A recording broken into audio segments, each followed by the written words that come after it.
நானே இதில 2 பாயிண்ட் போட்டிருக்கேன். டெய்லியே இனிமேல்ட்டு இந்த மாரி பாயிண்ட்ஸுங்க இருக்கும். 1 இப்போதைக்கு இருக்கிற உலகளாவிய இருக்கிற பிரச்சனைகளோ, அல்லது டெய்லியே நம்மளுக்கு வீட்ல இருக்கிற ஹெல்த் சம்மந்தமான விஷயங்கள், அல்லது வீட்ல உறவுகள் கூட வர்ற சில பிரச்சனைகள், சில விஷயங்கள் எப்படி நம்ம ஃபாலோ பண்ணணும், அ அந்த மாரி விஷயங்களும் சொல்லிடுவேன். இந்த டிப்ஸு நீங்க விரும்புறீங்க பார்த்தீங்க. மெயினா இந்த மாரி இந்த சேனல்ல வந்து இத இப்படி வைங்க, அப்படி வைங்க, அப்படி பண்ணோமானா நம்மளுக்கு செல்வம் வரும். இல்ல நம்மளுக்கு வந்து சில உறவுகள்ல நல்ல விஷயம் நடக்கும். இத செஞ்சா அது நடக்கும் அப்படின்ற மாரி விஷயங்களுக்கு என் முதல் கொண்டு அதில ஒரு ஆர்வம் இருக்க தான் செய்யுது. சிலது செய்யத்தான் செய்றேன். உங்களுக்கு சொல்றதோட நானும் செய்றேன்னு வச்சுக்கோங்க. அந்த மாரி ஒரு பாயிண்ட்டும் நான் சொல்லிடுறேன்னு வச்சுக்கோங்களேன். அது நான் போடுறேன். அந்த இது வந்து என்ன சமையல் அறையிலன்னு சொல்லியிருக்கேன்ற விஷயமும் இதில வரும். தயவு செஞ்சு வீடியோவ அதுக்காக லாஸ்ட் வரைக்கும் இழுத்து பார்க்காதீங்க. இந்த மெடிக்கல் சம்மந்தமான விஷயம் நான் சொல்கிற விஷயமும் உண்மையான சில விஷயங்கள் இருக்குது அதில. அனுபவபூர்வமான விஷயங்கள நான் சொல்லிகிட்ருக்கேன். அதனால் ஒரு கொள்கையை நம்ம மாற்றிக்கணும், ஒரு நடவடிக்கைகளை நம்ம மாற்றிக்கணும். அது கூட வந்து ஒரு விதமாக நம்மளுக்கு வாழ்க்கையில் நல்லது பண்ணும். அது ஒரு சடங்கு மாதிரி தான் அப்படின்றதையும் நான் சொல்லிகிட்டே வரேன் பாயிண்ட் போட்டு. சில சமயம் பிரபஞ்சம் நம்மளுக்கு ஒன்று சொல்ல வரும், அதை நம்ம இப்படி புரிஞ்சிக்கணும் அப்படின்னு அது மாதிரி விஷயமும் சொல்கிறேன்னு வச்சுக்கோங்களேன். தயவு செஞ்சு என் சேனலை சப்ஸ்கிரைப் பண்ணுங்கன்னு சொல்லிட்டு ரொம்ப உங்கள்கிட்ட நான் ரிக்வெஸ்ட் பண்ணி கேட்குறேன். இன்னும் விஷயம் ஸ்டார்ட் பண்ணல. என்னதுன்னா, நான் மெடிக்கல் எல்லாருக்குமே இருக்குது அந்த குணம். டாக்டர் கார்த்திகேயன் கூட ரொம்ப காமெடியாக சொல்வார் நல்லா. அதாவது நாளைக்கு போயிட்டு உங்களுக்கு பிளட் டெஸ்ட் பண்ண போகிறீங்க, அது சுகர் டெஸ்ட்டே இல்லை எதுவாக இருந்தாலும், அப்போ ஒரு 3 நாளைக்கு என்ன பண்ணுவாங்கன்னா, சாப்பிட்றது, அந்த வரகரிசி இந்த மாதிரி மில்லட்ஸுங்களை சாப்பிட்றது, சுத்தமாக ஸ்வீட் எதுவும் தொடாமல் இருக்குது, ஃப்ரூட்ஸ் தொடாமல் இருக்குது, அரிசி உணவுகளை ரொம்ப தொடாமல் இருக்கிறதெல்லாம் அந்த 3 நாளைக்கு கீப்பப் பண்ணிவிட்டு அங்கே போனால் நார்மல் வந்துடுச்சானா ரொம்ப எல்லாம் பெருசாக மருத்துவ செலவு இருக்காது, தேவையில்லாத அதிகமான மாத்திரைங்க தரமாட்டாங்கன்றது ஒரு கான்செப்ட்டு நிறைய பேருக்கு தெரியும். அது தப்பு தான் அப்படி பண்ணுறதுன்னு தெரியும். ஆனால் தெரிஞ்சே அதை வந்து அவங்க நிறைய பேர் அதை ஃபாலோ பண்ணுறோம் என் முதல் கொண்டு. ஆனால் நான் ஃபாலோ பண்ணுறதுனுடைய அதில் ஒரு உண்மை இருக்குது அப்படின்னு நான் நினச்சிருக்கேன். அதுக்கு பிரபஞ்சம் இன்றைக்கி ஓகே சொன்ன மாதிரி ஒன்று நடந்தது. அதை பற்றி சொல்லிடுறேன் முதல்ல. அது என்னதுன்னா, நான் வந்து இந்த மாதிரி மெடிக்கல் சம்மந்தமான விஷயங்களில் நான் இப்படி செஞ்சேன், எனக்கு அது நல்லா தான் இருந்ததுன்னு வீடியோவில் சொன்னோம்னா, அதை பார்த்து 4 பேர் அதே மாதிரி ஃபாலோ பண்ணி அவங்களுக்கு பெரிய ஆபத்து கூட ஏற்படலாம். அதனால் நல்லா புரிஞ்சுக்குங்க. உங்களை நான் இதை ஃபாலோ பண்ண சொல்ல. நான் தொடர்ந்து பிளட் டெஸ்ட்டுக்காக எவ்வளோ நாளும் இந்த மெடிக்கல் சம்மந்தமாக நான் எதை கேட்டாலும் வாங்கி தருவாருன்னு வச்சுக்கோ என்னோடய ஹஸ்பண்ட் வந்து.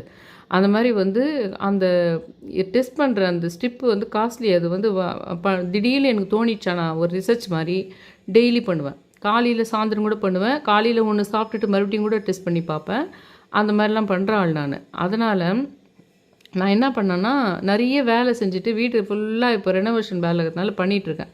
நடுவில் கொஞ்சம் ஸ்வீட்டு, கொஞ்சம் ஃப்ரூட்ஸ் எல்லாம் சாப்பிட்டா கூட ரொம்ப ஏற மாட்டேங்குது. ஏன்னா கேலரி இதாகிடுது. அதுக்கு தான் நம்மளுக்கு டாக்டருங்க வந்து நம்மளை வந்து வாக்கிங் போ, நீ கொஞ்சம் எக்ஸசைஸ் பண்ணுன்னு சொல்லிடுறாங்க. ஆனால் நான் என்ன பண்ணுறேன்னா, வேலை அதிகமாக இருக்குது, அதனால் பார்த்தா நார்மலாக இருக்குது. இது ஒரு கட்டம். அதே சமயத்தில் நான் வந்து கொஞ்சம் ஸ்வீட்டு இதுங்கெல்லாம் சாப்பிட்றேன், ரைஸும் சாப்பிட்றேன், ரொம்ப வேலையும் இல்லை. அந்த சமயத்தில் அதிகமாக தான் இருக்குது. ஆனால் நான் சுகர் மாத்திரை சாப்பிடாமல் இருக்கிறதுனால இல்லை, சாப்பிட்றேன், 2 வேளை சாப்பிட்றேன். 2 வேளை சாப்பிட்றேன். இன்சுலின்லேருந்து டாக்டருடைய இது மட்டும் இல்லாமல் நான் நிறைய கொள்கைகளை ஃபாலோ பண்ணி கீப்பப் பண்ணி ஓரளவுக்கு நம்ம சாப்பாட்டையும் விட்டு கொடுக்காமையே நிறைய டிசைன் பண்ணி அந்த இன்சுலின்லேருந்து வெளியே வந்து மாத்திரைக்கு வந்து மாத்திரையிலே கொஞ்சம் மில்லிகிராம் குறைஞ்ச அளவுக்கு கொண்டு வந்துட்டேன். ஆனாலும் இந்த மாதிரியே சரி பண்ணிக்கலாம் அப்படின்னு நான் சொல்லலை. அதை ஃபாலோ பண்ணி தான் ஆகணும்.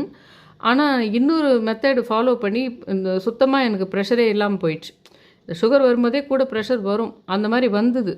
அப்போது ஒருத்தர் சொன்னார். இப்போ அவர் பேர் நான் மென்ஷன் பண்ண போதில்ல. அவர் சொன்ன மெத்தடில் கொஞ்சம் கொஞ்சமாக மாத்திரையை குறைச்சிக்கிட்டே கூட வந்து இந்த மாதிரியெல்லாம் பண்ணிவிட்டு கொஞ்சம் கொஞ்சமாக உப்பு குறைச்சிட்டு கொஞ்சம் எக்ஸசைஸ் பண்ணிக்கிட்டு இன்ச்சாக அந்த புள்ளியாக குறைச்சின்னு வந்து விட்டுணுன்னு சொன்னார். அது ஒர்க் அவுட் ஆகிடுச்சு. இன்றைக்கி போனால் கூட எனக்கு ப்ரெஷர் நார்மல் தான் இருக்கும். ஒரு வேளை அந்த வீடியோவை நான் ஃபாலோ பண்ணலன்னா எனக்கு இன்றைக்கும் எனக்கு ப்ரெஷர் மாத்திரையும் சாப்பிட்டு இருந்திருப்பேன், சுகர் மாத்திரையும் சாப்பிட்டு இருந்திருப்பேன். அதே மாதிரி சுகருக்கும் தான் சொன்னார் அவர். ஆனால் அந்த சுகருக்கு நான் ஃபாலோ பண்ணால் அது ஒர்க் அவுட் ஆகலை. சரி, நான் என்ன பண்ணிட்டேன், ஓரளவுக்கு எக்ஸசைஸுங்களை பண்ணுறது, கொஞ்சம் ஸ்வீட்டுங்களை சாப்பிடாமல் குறைச்சிக்கிறது, இதெல்லாம் பண்ணேன். அந்த மாதிரி பண்ணும்போது நான் தொடர்ந்து செக் பண்ணுற கேரக்டர் என்கிட்ட இருக்கிறதுனால நான் என்ன பண்ணுறேன்னா, இன்றைக்கி எனக்கு ஒரு டென்ஷன் ஆகுது, ஏதோ ஒரு மனசு கஷ்டமான விஷயம் ஃபோன்லேயோ ஏதோ ஒன்று வருது. அப்போ என்ன ஆகுதுன்னா ஏறிடுது பயங்கரமாக. இதே வந்து ஏதோ ஒரு பயங்கரமான பயம், சத்தம், திடீர்னு ஒரு பயங்கரமான இது மாதிரி வருது, அந்த மாதிரி ஒரு பயத்துக்கு குறைஞ்சிடுது. இல்லை டென்ஷனு, நம்ம வீட்டில் வந்து முக்கியமான நடக்க வேண்டிய நிகழ்ச்சி நடக்காதுக்குதோ, இல்லை வேறு ஏதோ மனக்கவலையோ வந்ததுன்னா ஏறிடுது, தூக்கம் இல்லைன்னா ஏறிடுது, இப்படி இருக்குது. இதில் 4வது நாள் சரியாக போயிடுச்சேன்னா அந்த பிரச்சனை, நான் அதே சாப்பாடு எக்ஸசைஸும் இல்லாமல் இருக்கிறேன், 4வது நாள் அந்த பிரச்சனை சரியாக போயிடுச்சானா மறுபடியும் நான் மாத்திரை மில்லிகிராம் ஏற்றாமையே மாத்திரை சாப்பிட்டா என்ன நார்மலுக்கு இருக்குமோ அது வந்துடுது, அந்த இடத்துக்கு வந்துடுது. ஆனால் அந்த சமயத்தில் போய் எனக்கு ஏறிடுச்சு சுகருன்னு சொல்லிட்டு நான் டாக்டர்கிட்ட போனால் அவங்க எனக்கு மில்லிகிராம் ஏற்றி கொடுப்பாங்க கண்டிப்பாக. ஆனால் 4 நாள் பொறுத்து அது தானாகவே அந்த அளவுக்கு குறைய போகுது. நான் வந்து சுத்தமாக மாத்திரையே விட்டுணுன்ற கதைக்கு வரல. அதனால் சில சமயத்தில் நம்ம ஒரு 4 நாள் பொறுத்து என்ன நடக்குதுன்றதை பார்க்கணும் இல்லைங்களா? அந்த மாதிரி பட்சத்தில் நானும் தான் என்ன பண்ணுறேன்னா, அந்த மெடிக்கலுக்காக டெஸ்ட்டுக்கு போகும்போது முன்னாடி ஒரு 2 நாள் ஏதோ ஒரு வீட்டில் ஒரு ஃபங்க்ஷன் இருக்குது, ஏதோ ஒன்று வீட்டில் யாருக்கோ பர்த்டே இருக்குதுன்னா கொஞ்சம் சாப்பிட்ருவோம், ஏறிடும். ஆனால் அது சுகர் மாத்திரை எடுத்துக்கிட்டு தான் இருக்கேன். ஆனால் ஒரு 2 நாள் கழித்து நான் கொஞ்சம் அந்த அளவுக்கெல்லாம் கேலரி சாப்பாடு எடுக்காமல் இருப்பேன். கொஞ்சம் கம்மியாக சாப்பிட்ற மாதிரி இருக்கும், கொஞ்சம் எக்ஸசைஸ் கூடியிருக்கலாம் அன்றைக்கி நான் செய்த வேலைங்களில். அப்போ தானாகவே அது அந்த லெவலுக்கு வந்துடுது. அதாவது வித்து மாத்திரையோட அந்த ஏறினது தானாகவே அங்கே வந்துடுது. இந்த சமயத்தில் நீங்கள் ஒரு டெஸ்ட்டுக்கு போகிறீங்க, நீங்கள் உங்கள் வீட்டு டென்ஷன் காரணமாகவோ நேற்று சாப்பிட்ட சாக்லேட் காரணமாகவோ அவங்க ஏற்கனவே நீங்கள் ஒரு 2 மில்லிகிராம் இப்போ சாப்பிட்டுருந்தா இன்னொரு 4 மில்லிகிராமுக்கு ஏற்றி கொடுத்துட்டாங்கன்னா என்ன ஆகும்னா, நீங்கள் அதை சாப்பிடாமல் இருந்தால் கூட ஒரு 4 நாள் பொறுத்து அது வந்துட போகுது. இது வந்து நீங்கள் மாத்திரையே சாப்பிடாதீங்க, அது தானாகவே குறையும், அந்த கட்டத்துக்கு வரல. உண்மையிலேயே நம்ம அப்படி தான் வாழ்ந்தோம், நம்மளுக்கு சுகர்னே இல்லாமல் இருந்தது. அந்த மெடிக்கல் வேர்ல்டு அந்த மாதிரி பண்ணிடுச்சு மெடிக்கல் வேர்ல்டு நம்மளை அவங்களோட ட்ராப்பில் மாட்ட வச்சிடுச்சு. இன்னும் நம்ம அது இல்லாமல் இருக்கவும் முடியாது, அதெல்லாம் புரியுது. ஆனால் இதில் கூட சில நம்ம தந்திரங்கள் பண்ண வேண்டியது இருக்குது அப்படின்றத புரிஞ்சுக்கிறதுக்கு நான் பண்ணுறேன். இப்போ உங்களுக்கு சொல்ல முடியாது யாருக்குமே அதை ஏன்னா நான் நிறைய ஸ்டிப்பு வாங்கி இந்த சாப்பாடு சாப்பிட்டோன்னே எப்படி இருக்குது, இன்றைக்கி வேலை இருந்தது ஆனால் இதை சாப்பிட்டோம், இன்றைக்கி இந்த ரைஸ் சாப்பிட்டதுன்னு ஒரு நாளைக்கு 3 முறை கூட குத்தியெல்லாம் டெஸ்ட் பண்ணுவேன் நான். அப்படி எனக்கு இருக்கிறதுனால எனக்கு தைரியமாக பண்ணுறேன். ஆனால் நிச்சயமாக நாளைக்கு நான் டெஸ்ட்டுக்கு போகும்போது இன்றைக்கி நம்ம கம்மியாக தான் சாப்பிட்லாம், ஏன்னா அப்போ தான் இந்த மில்லிகிராமே போதும்னு அவங்க சொல்லுவாங்க. 2 நாள் பொறுத்து எனக்கு வந்து அவங்க அதிகமாக கொடுத்துட்டாங்கன்னா என்றைக்குமே அதையே தான் நான் ஃபாலோ பண்ண வேண்டியிருக்கும். இப்போ கொஞ்சம் அவங்க அதிகமாக ஏற்றி கொடுத்துட்டாங்கன்னா எனக்கு 4 நாளைக்கு தானாகவே குறையதான் இருக்குது. அப்போ என்ன ஆகும், மறுபடியும் அதே அளவு சாப்பிட்டுட்டு இருந்தால் தான் எனக்கு நார்மலாக இருக்கும். அப்போ மில்லிகிராம் ஏறிட்டே போனால் என் உடம்புல இருக்கிற ஆர்கனு கட்டாயம் பாதிக்கும். சுத்தமாகவே அந்த மெடிசன்லாம் சாப்பிடாதீங்க, உங்களுக்கு வந்து உடம்புல தப்பாயிடும், ஆர்கனுக்கெல்லாம் பிரச்சனை ஆகிடும், அந்த மாத்திரைகளை தொட வேண்டாம்ன்றத கட்டத்துக்கே நம்ம போக முடியாது, அதில் ட்ராப் ஆகிட்டோம் நம்ம. இப்போ என்ன விஷயம்னா, நான் வந்து நினச்சேன் சரி ஒரு 2 நாளைக்கு வந்து ஃப்ரூட்ஸ் மட்டும் எடுக்கலாம், ஆனால் வந்து ஸ்வீட்டாவோ சாக்லேட்டோ எதுவும் நம்ம சாப்பிட வேணாம், டெஸ்ட்டுக்கு போகிறதுக்கு முன்னாடி ஓரளவுக்கு இருக்கட்டும் அப்படின்னு. அப்போ நான் என்ன பண்ணுறேன், போயிட்டு டீக்கு எப்போவுமே என்ன இப்போ கொஞ்ச நாளாகவே சுத்தமாக காஃபியோ டீயே குடிக்க மாட்டேன், ஏன்னா டீயில் சர்க்கரை இல்லைன்னா நல்லா இருக்காது. காஃபியில் சர்க்கரை இல்லாமல் குடித்து பழகிட்டிங்கன்னா, நீங்கள் யங்ஸ்டர்ஸ் சொல்கிறேன், சுகரே இல்லாதவங்க கூட சொல்கிறேன், அதுக்கு பேர் தான் காஃபின்னு சொல்வீங்க நீங்கள். சர்க்கரை இல்லாத ஒரு காஃபி தான். இன்னும் சொல்லப்போனால் ஃபாரினர்ஸ்லாம் உங்களுக்கு மில்க் இல்லாத குடிப்பாங்க, அது மில்க் போட்டுக்கிறதே அது அவங்க வந்து இது மாதிரி தான் பார்க்குறாங்க, அது வந்து உங்களுக்கு ஒரு டெசர்ட் மாதிரி ஒரு எந்த ட்ரீட் மாதிரி தான் பார்க்குறாங்க. ஆனால் நம்ம வந்து சர்க்கரை மட்டும் போடாமல் காஃபியை யாராவது குடித்து பழகிட்டா அதுக்கப்புறம் நீங்கள் 1 ஸ்பூன் சர்க்கரை போட்டால் உங்களுக்கு பிடிக்கவே பிடிக்காது. இந்த மாதிரி விஷயங்கள் வேறு நிறைய இருக்குது. அதெல்லாம் வந்து நம்மளுக்கு பிடிச்ச மாதிரி மாற்றிக்கிறதுக்கு கொஞ்சம் ட்ரெயின் ஆகணும்.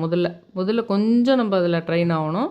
அந்த மாதிரி ஆயிடுச்சுன்னா அந்த மாதிரி விஷயங்களும் என்ஜாயபிளே அதை நம்ம ஃபாலோ பண்ண முடியும் அப்படின்றது ஒன்று. இதில் நான் என்ன பண்ணேன், டீ மட்டும் அந்த மாதிரி இது பண்ண முடியலன்னு சொல்லிட்டு ஒரு நார்த் இந்தியன் சீரியல் ஒன்று பார்க்க ஆரம்பித்தேன். அதில் நார்த் இந்தியன் சீரியல் பார்த்தாலே ஓயாமல் நம்ம ஊர்லலாம் எப்படி வந்து இந்த சாணம் தொளிச்சு கோலம் போட்டால் நல்லதுன்னு சொல்லுவாங்க, அந்த மாதிரி அவங்களது என்ன தெரியுமா, அந்த பொண்ணு நல்லா போடுது, டீ போடுது, நீ போடுற டீ மாதிரி வராது. சப்டைட்டில் பார்த்து தான் பார்ப்பேன், அந்த ஹிந்தியிலேயே தான் பார்க்குவேன், நிறைய அது இது இருக்காது, தமிழ் டப்பிங்கே இல்லாத அது மாதிரி கூட இருக்கும் நிறைய, அதை பார்ப்பேன். எந்த ஹிந்தி சீரியல் பார்த்தாலும் சரி அந்த பொண்ணை ப்ரமோட் பண்ணி காட்டுறதுக்கு அந்த பொண்ணு போடுற டீ மாதிரி அந்த மாமனார் வந்தோ இல்லை அவங்க சொந்தக்காரங்க வந்து சொல்லுவாங்க, அந்த டீ போடுது பாரு அந்த பொண்ணு, அந்த டீ கண்டுபிடிச்சிட்டேன் நான், அந்த பொண்ணு தான் அந்த வீட்டில் இருக்குது பொழுதுன்னுவாங்க. ஒரு சீரியல்லையும் எங்காவது அந்த டீ எடுத்துன்னு வந்து வச்சுருவாங்க, அந்த மசாலா டீயை, அந்த இஞ்சியினுடைய அளவு அதை போடுறது இதுன்னு சொல்லுவாங்க. அப்போ என்ன பண்ணேன், நான் கொஞ்சம் சரின்னு அதில பார்த்த இதுக்கு ஆரம்பித்தேன். அந்த இஞ்சியை போட்டு, கொஞ்சம் ஏலக்காவை போட்டு, சரி கொஞ்சம் நாட்டு சர்க்கரை போட்டுக்கலாம் அப்படின்னு இந்த உப்பு விட்டுட்டு, அந்த ப்ரௌன் சுகர் மாரியோ, இல்லை நாட்டு சர்க்கரை மாதிரி கொஞ்சம் வச்சுக்கிட்டு, அது கூட நிறைய போடாமல் கொஞ்சம் ஒரு 1/2 ஸ்பூன் போட்டு குடிக்கலான்னா, அது கொஞ்சம் பிடிச்சிச்சு. ஏறக்குறைய 1 வருஷமா அதை மாதிரி குடிச்சிட்ருக்கேன் நான். இப்போ டெஸ்ட்டுக்கு போகிறோம் அப்படின்றதுனால ஃப்ரூட்ஸ் மட்டும் சாப்பிட்டுட்டு நம்ம இஞ்சி டீ குடிக்கலான்னு போகிறேன், முடிவுக்கிறேன். இஞ்சி இதில் டீயில் போகிறதுக்காக திறக்கிறேன், அதில் காலி ஆகிட்டுக்குது. இந்த 2 நாளாக நினச்சிட்டு இருந்தேன் அது காலி ஆகிடுது, வாங்க போகணுன்னு. அது பிரபஞ்சமே எனக்கு சொல்லுது, ஆமாம் நாளைக்கு நீ டெஸ்ட்டுக்கு போகிற, இன்றைக்கி இதில் இந்த நாட்டு சர்க்கரையே போட்டுக்காத. அப்போ நம்ம நம்ம கான்செப்ட்டுக்கு பிரபஞ்சம் கூட அதுக்கு ஓகே சொல்லுது போலுது அப்படின்னு புரிஞ்சுது எனக்கு. நியாயமாக அந்த மாதிரி முன்னாடி நாள் மட்டும் டெஸ்ட் பண்ணிட்டு போகக்கூடாதுன்னு சொல்கிறது கம்ப்ளீட்டாக அது வேறு. சுத்தமாகவே பயங்கரமாக ஃபாலோ பண்ணிட்டு போயிட்டு நார்மல் சொல்லிட்டு அவங்க நம்மளுக்கு மாத்திரையினுடைய அளவே குறைக்கிற அளவுக்கு கொண்டு போகக்கூடாது. அதாவது லோ சுகரு அப்படின்ற கட்டத்துக்கு கொண்டு போயிட்டு, இல்லைன்னா இன்னொரு திருட்டு வேலை பண்ணுவாங்க நிறைய பேர். ஒரு மாத்திரை எக்ஸ்ட்ரா போட்டுன்னு போகிறதோ, இல்லை கிளம்பும்போது மாத்திரை போட்டுன்னு போகிறது, ஏதோ ஒன்று நிறைய பேர் பண்ணி இருக்கிறதுக்கு வாய்ப்பு இருக்குது உங்களுக்கு. ஏன்னா அது எதுக்கு தெரியுங்களா, இந்த நான் சொல்கிற மாதிரி கான்செப்டுக்காகலாம் இல்லை. அந்த வீட்டில் திட்டு வாங்கணும், ஹஸ்பண்ட்கிட்டயோ பையன்கிட்டயோ வீட்டில் இருக்கிறவங்ககிட்ட திட்டு வாங்கணும். நீ என்ன சாப்பிட்ட நேற்று, அதை பாரு எவ்வளோ காட்டுது பாரு, கண்ட்ரோலாக இல்லையான்னு கத்துவாங்க. அதுக்கு பயந்துக்கிட்டு இந்த வேலையை பண்ணுவாங்க அவங்க. அதுக்காக வேண்டி நிறைய பேர் இருப்பாங்க, முன்னாடி நாள் சாப்பிடாமல் இருப்பாங்க, அது பண்ணாமல் இருப்பாங்க. அந்த மாதிரி நான் பிரபஞ்சம் நான் போட்டிருக்கிற அந்த கணக்குக்கு, ஆமாம் நீ இன்றைக்கி முன்னாடி நாள் அந்த நாட்டு சர்க்கரையை போட்டு டீ குடிக்காத அப்படின்னு சொல்கிறதுக்கு தான் அது காலியாக இருந்தது. ஞாபகம் இல்லாத வாங்காத விட்டுட்டேன் நான் அதை. அப்போ பிரபஞ்சமும் என்னுடைய கான்செப்ட்டுக்கு ஒத்து போகுது, அந்த முன்னாடி நாளுக்கு சர்க்கரையை குறைச்சிட்டு தான் போய் டெஸ்ட் பண்ணோன்ற விஷயத்துக்கு அப்படின்னு. ஆனால் நான் ஒரே மட்டும் குறைக்கல. நியாயமாக பார்த்தா ஃப்ரூட்ஸ் இன்றைக்கி நான் சாப்பிட்டே இருக்கக்கூடாது. என்னுடைய ஹஸ்பண்டுக்கு பர்த்டேன்னு சொல்லிட்டு அவங்க இவ்வளோ கண்ட்ரோலாக இருந்து இவ்வளோ யோசனைலாம் வச்சிருந்து கூட, நேற்று நைட்டு அவருக்கு 3ஆம் தேதி பர்த்டே, ஏப்ரல் 3. அதனால் மிட் நைட்டு கேக் ஆர்டர் பண்ணியிருந்தாங்க வெளியூர்லேருந்து. அது கரெக்டாக வந்தது. அவர்கிட்ட பேசிக்கிட்டே அவங்க வீடியோ காலில் எல்லோரும் விஷ் பண்ணிக்கிட்டே இருக்காங்க. என் பாட்டுக்குன்னு நான் அவர் எதிர்க்கே அவர் வேணாம் எனக்கு இது சரியில்லை, ஒரு மாதிரி இதை சாப்பிட்டாவே ஜீர்ணம் ஆகாது என்னவோ சொல்லிகிட்டே இருந்தார். அவங்கக்கிட்ட பேசிகிட்டே இருந்தார். ரொம்ப சின்ன கேக்கு தான் ஆர்டர் பண்ண சொல்லியிருந்தேன். ஒரு பாதி கேக்கை நம்ம சாப்பிடாம போகணுன்னுலாம் ஞாபகம் வச்சுட்டு இருந்தேன் நாளைக்கு. அதெல்லாம் வச்சுருந்தேன். ஆனால் ஒரு பாதி கேக்குக்கு அவர் மற்றவங்ககிட்ட வீடியோ காலில் பேசிங்கிறப்ப நானும் அவர் மட்டும்தான் இருக்கிறோம்ல, அதனால் கட் பண்ணி என் பாட்டுன்னு சாப்பிட்டுட்டே இருந்தேன். கடகடான்னு சாப்பிட்டேன் நான் ஒரு பாதி கேக்கை. அப்புறம் தான் ஞாபகம் அடடா நம்ம டெஸ்ட்டுக்காக போகணும்னு நினச்சோமே, இதை வேறு நிறைய சாப்பிட்டோமே, சரி பரவாயில்ல வீட்டு வேலை நிறைய இருக்குது, நிறைய மாடியில் எடுத்து போயிட்டு நிறைய இதுங்களெல்லாம் வாஷ் பண்ணிக்கிட்டோம் இது பண்ணிக்கிட்டோம் தொடர்ந்து நடந்துக்கிட்டு தான் இருக்கிறோம், அதனால் அட்ஜஸ்ட் ஆகிடும் எப்படின்னாலும் அப்படி சொல்லிட்டு. ஆனால் பிரபஞ்சம் மறுபடியும் என்ன பண்ணிடுச்சு, அதனால தான் அந்த நாட்டு சர்க்கரையை இல்லாத மாதிரி பண்ணி விட்டுருச்சு. அதை ஞாபகம் வச்சுக்கோன்ற மாதிரி நம்ம கூட தொடர்ந்து இந்த பிரபஞ்சம் ஒரு மாதிரி பழகிக்கிட்டு இருக்குது. அது ஆன்மீகமாக மட்டும் இல்லை, இந்த மாதிரியெல்லாம் கூட நம்ம கூட ஒரு ஃப்ரெண்டு மாதிரி அது இருந்துக்கிட்டே தான் இருக்குது. அதை கவனிங்கன்னு ஒன்று சொல்கிறேன். இன்னொரு விஷயம் என்னென்னா, இந்த மாதிரி வீட்டில் இருக்கிறவங்களுக்கு பயந்துக்கிட்டு அதுக்காக நீங்கள் முன்னாடி நாள் சாப்பிடாம இருக்குது, டெஸ்ட்டுக்கு போகும்போது முன்னாடி நாள் மாத்திரை போட்டுக்குது, இல்லை காலைல கிளம்பும்போது மாத்திரை போட்டுக்குது, அதெல்லாம் பண்ணாதீங்க. ஆனால் இந்த கான்செப்ட் நான் ஒன்று சொன்னேன் பாருங்கள், 4 நாள் பொறுத்து அது தானாகவே குறையும். அதுக்காக நீங்கள் போயிட்டு நீங்கள் இருக்கிற மாதிரியே நம்ம போய் காமிச்சிடணும்னு சொல்லிட்டு நீங்கள் காமிச்சிங்களான்னா, அது உங்களுடைய இதுவே எப்படி இருக்கணும்னா, அடிக்கடி செக் பண்ணிக்கிறீங்க, பார்த்துக்கிறீங்க, ஃபாலோவாக தான் இருக்குது. நேற்று ஏதோ ஒரு ஃபங்க்ஷனில் போயிட்டு கொஞ்சம் இது பண்ணிட்டீங்க, அந்த சமயத்தில் சொல்லக்கூட சொல்லிடலாம். இன்னும் நீங்கள் டாக்டர்கிட்ட போனீங்கன்னா, இல்லைங்க நேற்று நான் இந்த மாதிரி ஒரு ஃபங்க்ஷன் போய் சாப்பிட்டேன், அதுக்கு முன்னாடி நான் செக் பண்ணி பார்க்கும்போது நார்மலாக இருக்குதுன்னு எதுக்கும் சொல்லணும். நம்ம தேவையில்லாமல் மெழுக்கிறாமல் ஏற்றிக்கக்கூடாது. நம்ம சர்க்கரை மாத்திரை நம்ம சாப்பிடாமே தான் இருக்கணும்னா முடியாது. அது ட்ராப்பு, அதில் மாட்டிட்டோம் நம்ம. அது சாப்பிட்டு தான் ஆகணும். ஆனால் அதனுடைய அந்த மில்லிகிராமில் ஏறுறது, அந்த எல்லையை தாண்டாமல் இருக்கிறதுக்கு நம்மளும் கொஞ்சம் ஸ்டெப் எடுத்து வைக்கணும். அது சொன்னால் தப்போ, ஏன்னா வீட்டில் வேறு நிறைய லேடிஸோ இல்லை வயசான அப்பா உங்களை போனால் கூட பிள்ளைங்க நீ அதெல்லாம் சொல்லாத இதெல்லாம் சொல்லாத, டாக்டர்கிட்ட போய் உங்களுக்கு சொல்லக்கூட தைரியம் வராது. நான் நேற்று கொஞ்சம் சாப்பிட்டுட்டேன் அப்படின்னு டாக்டர்கிட்ட சொன்னால் டாக்டருக்கு புரியும், ஓ அதனால் ஏறி இருக்கும்னு. ஆனால் நீங்கள் அப்படி சொன்னோம்னா இந்த பையனோ பொண்ணோ யாராவது கோவிச்சுக்காங்கன்னு சொல்லிட்டு அதை அங்கே சொல்லாமல் விட்டுருவீங்க. ஆனால் அதனால் அவங்க மில்லிகிராம் ஏற்றி கொடுத்தாங்கன்னா அது நம்மளுடைய ஆர்கன்ஸை பாதிக்கும். இதை வீட்டில் இருக்கிறவங்களுக்கு பயந்து பண்ணுறதோ இல்லை ஏற்கனவே ஏற்படுத்தி வச்ச ஸ்ட்ரக்சர்ஸ் இருக்குது பாருங்கள், இவங்களுக்கு இவ்வளோ தான் இருக்கணும் சுகர், இவங்களுக்கு தான் இருக்கணும் அப்படின்னு இருக்கும். உண்மையில் இன்னும் நிறைய விஷயங்களை கண்டுபிடிச்சிருக்கேன் நான். ஆனால் அதெல்லாம் யூடியூப்பில் சொல்ல முடியாது. ஒரு எனர்ஜி நம்ம போயிட்டு சூரியனை வணங்கி கொஞ்சம் நேரம் நல்லா தியானம் பண்ணிட்டு, எதுவுமே எம்டி ஸ்டமக்கில் இருந்தால் கூட சூரியனை வணங்குறதோ இல்லை கொஞ்சம் நேரம் தியானம் பண்ணிவிட்டு நான் செக் பண்ணி பார்த்தேன்னா ஒரு 10 பாயிண்ட்டு ஏறி இருக்கும். அது ஒரு அப்போனா அதனால தான் சித்தர்கள்லாம் அந்த காலத்தில் வந்து அந்த காற்றையே சுவாசிச்சிருக்குது, அந்த சூரியனை பார்த்தாலே நம்மளுக்கு இருக்குன்னா அப்போ அதில் ஒரு எனர்ஜி வருது போல் அப்படின்றதெல்லாம் புரிஞ்சுது எனக்கு. அப்புறம் மறுநாள் அதுக்காக வேண்டி நம்ம மாத்திரை மில்லிகிராம் கூட சேர்த்து போட்டுக்க முடியாது, அதெல்லாம் நான் யூடியூப்பில் சொல்லவும் முடியாது. மற்றவங்ககிட்ட சொன்னமானாலும் அது பெரிய அதை இப்போ ஃபாலோ பண்ணி யாருக்குன்னா உடம்பு இதாகும். உங்களுக்கு ஒரு புரிதல் இருக்கணும் இந்த மெடிக்கல் உலகத்துக்கு. அது நம்மளை அவங்க பண்ண அந்த ஒரு ட்ராப்புன்றது ஞாபகம் இருக்கணும் எப்பவுமே. அது ட்ராப்பு, அதனால் நான் அதெல்லாம் தொட முடியாதுன்னு சொல்ல முடியாது. ஏன்னா நம்ம அதுக்குள்ளே போயிட்டோம், அவங்க நம்மளை கவர் பண்ணிட்டாங்க, ரவுண்ட் அப் பண்ணிட்டாங்க. அது ஒரே மிட்டாலாம் டக்குன்னு வெளியே வந்துட முடியாது நம்மளால். அதை ஒரு மாதிரி டீல் பண்ணிகிட்டு இருக்கணும். அதை கூட நம்ம தீய சக்திகள் சொல்கிறேன்ல, தீய சக்திகள் வந்து நம்மளை ஆட்கொள்ளும். நீ வானான்னா கூட அந்த பெயர் உடையவர்களால் அந்த நட்சத்திர தொடர்பு இருக்கிறவங்க நம்ம நெருங்கிய உறவினராகவே கூட இருக்கிறதுக்கு வாய்ப்புக்குது. அதை நம்ம கடந்து கொஞ்சம் கொஞ்சமாக நம்ம அதை கடந்து போகணுமோ தவிர ஒரே மிட்டாக சில விஷயங்களை நம்ம வேணான்னு சொல்லவே முடியாது. அப்படின்ற விஷயங்கள் ஞாபகம் வச்சுக்கிட்டு நான் சொல்கிறேன். அந்த அடுத்த கிளிப்பில் நான் வந்து அந்த சமையல் அறையில் நான் எப்படி வச்சுக்கிறேன்னு காட்டுறேன். அதே மாதிரி நீங்கள் உங்கள் வீட்டில் எங்கே சமையல் அறை இருக்குதோ அந்த இடத்துல அந்த மாதிரி வச்சுக்கோங்க. அது ஒரு பயங்கரமான சக்தியை உங்களுக்கு கொடுக்கும் நிச்சயமாக. நீங்கள் செஞ்சு பாருங்கன்னு அந்த அடுத்த கிளிப்பை தயவு செஞ்சு பாருங்கள். என் சேனலையும் சப்ஸ்கிரைப் பண்ணுங்கள், அடுத்த கிளிப்பை தயவு செஞ்சு பாருங்கன்னு சொல்லிட்டு ரொம்ப ரெக்வஸ்ட் பண்ணி கேட்டுக்கிறேன். நான் வந்து இது வந்து பல வருஷமாக ஒரு 20 இயர்ஸ்ன்னு நினைக்கிறேன். 20 இயர்ஸா இல்லை 15 இயர்ஸாக தெரில. இந்த ட்ராகன் இது வந்து எங்கள் பையன் அவன் ரொம்ப இந்த அனிமே இதெல்லாம் பார்க்கணும், அதனால் இந்த ட்ராகன்னா ரொம்ப இது, அதனால் அவன் வாங்கிட்டு வந்ததை விற்க ஆரம்பித்தேன் நான். அதுக்கப்புறம் இந்த தெற்கு மூலையில் வைத்தாலின்னு ஒரு பாட்டு வருமே உங்களுக்கு, ட்ராகன் படத்தைன்னு, அது வந்து அதுக்கப்புறம் வந்தது இந்த பாட்டு. நம்ம இந்த மாதிரி தெற்கு மூலையில் வச்சுருக்கோமேன்னு கூட நான் நினச்சேன். இது வச்சுருப்பேன். இங்கே வந்து சால்ட்டு போட்டுட்டு அதுக்கு முன்னாடியெல்லாம் தண்ணி ஊற்றி வச்சுருந்தேன். அப்போ வந்து நம்மளுக்கு வந்து இது வந்து கரெக்டாகவே உங்களுக்கு சவுத்து ஈஸ்ட் கார்னர்லேயே இந்த கிச்சன் இருக்குது.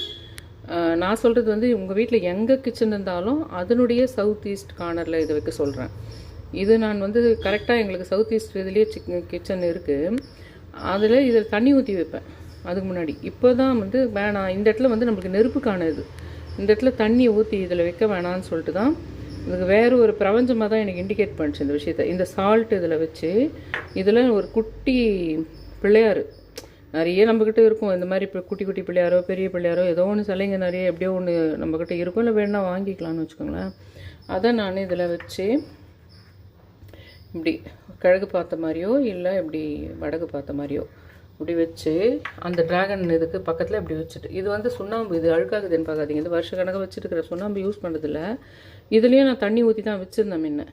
நம்ம எதனா ஆலங்கலம் கலக்கி எதனா திஷ்டி சுத்தத்துக்கும் அப்படி இருந்தோம்னா எடுத்து அதை போட்டுக்கிட்டு நம்ம அதில் மஞ்சள் போட்டோம்னா வரும்ன்றதுக்காக தண்ணி ஊற்றி தான் வச்சுருந்தேன். அதுக்கப்புறம் தான் இந்த கார்னரில் அந்த உப்புலையும் தண்ணி ஊற்றதில்லை, இந்த கார்னரில் தண்ணி சக்தி இல்லை, நெருப்பு சக்தி தான் இருக்கணுன்றதுனால நான் என்ன பண்ணிட்டேன், இதில் வெறும் அந்த சுண்ணாம்பு மட்டும் இப்படி வச்சுருவேன். நீங்களும் இதேமாதிரி அரேஞ்ச் பண்ணி வச்சுக்கோங்க. இந்த இதில் வந்து இந்த கிச்சனில் இது வந்து ஒரு என்னென்னா உங்களுக்கு இப்போ யார் சமைக்கிறீங்களோ அவங்களுக்கு ஒரு சக்தி கொடுக்கும். அந்த சக்தி எப்படின்னா ஒரு ஹெல்த்தி வைஸாக எனர்ஜியாக நல்லா வேலை பண்ணுவீங்க மட்டும் கிடையாது, உங்களுக்கு லைஃப்பில் எல்லா விஷயத்துக்குமே வந்து ஒரு எனர்ஜி கிடைக்கும். அதுலேயும் இந்த இடத்துல நீங்கள் ஒரு ஆணாக இருக்கிறீங்கன்ற பட்சத்தில் கூட யார் சமைக்கிறீங்களோ அவங்களுக்கு இந்த பவர் கிடைக்கும். அதுவும் சொல்கிறேன் நான் உங்களுக்கு. அது இல்லாமல் இப்படி வச்சாலே அந்த வீட்டில் இருக்கிற எல்லா மெம்பர்ஸுக்குமே ரொம்ப ரொம்ப நல்ல விஷயங்கள் இருக்குது, பல ஆபத்துக்கள் தடுக்கப்படுற விஷயம் நடக்கும். அப்புறம் உங்களுக்கு தேவையான ஒரு ஃபியூலுன்றாங்க பார்த்தீங்களா, ஒரு வண்டிக்கு ஒரு எனர்ஜி கிடைக்கும்ன்றாங்க பார்த்தீங்களா, அப்படி ஒரு விஷயம் உங்கள் வீட்டில் இருக்கிற எரிசக்தின்னு சொல்லுவாங்க பார்த்தீங்களா, அது இல்லாமல் இப்போது உலகம் ஃபுல்லாக இருக்குது பார்த்தீங்களா, இந்த எரிவாயு பிரச்சனை, கேஸ் பிரச்சனை அதில் இருக்குது பார்த்தீங்களா, அதுலேருந்தும் உலகளாவிய விஷயங்களும் வந்து அதனால் நம்ம வீட்டுக்கு பாதிப்பு இல்லாத நம்ம ஏதோ ஒரு வகையில் அதை மேனேஜ் பண்ணி கடந்துருவோம் அப்படின்ற மாதிரி ஒன்று நடக்கும். தயவு செஞ்சு என்னுடைய சேனலை சப்ஸ்கிரைப் பண்ணுங்கள், ஷேர் பண்ணுங்கன்னு சொல்லிட்டு ரொம்ப ரிக்வெஸ்ட் பண்ணி கேட்டுக்கிறேன். Thank you all.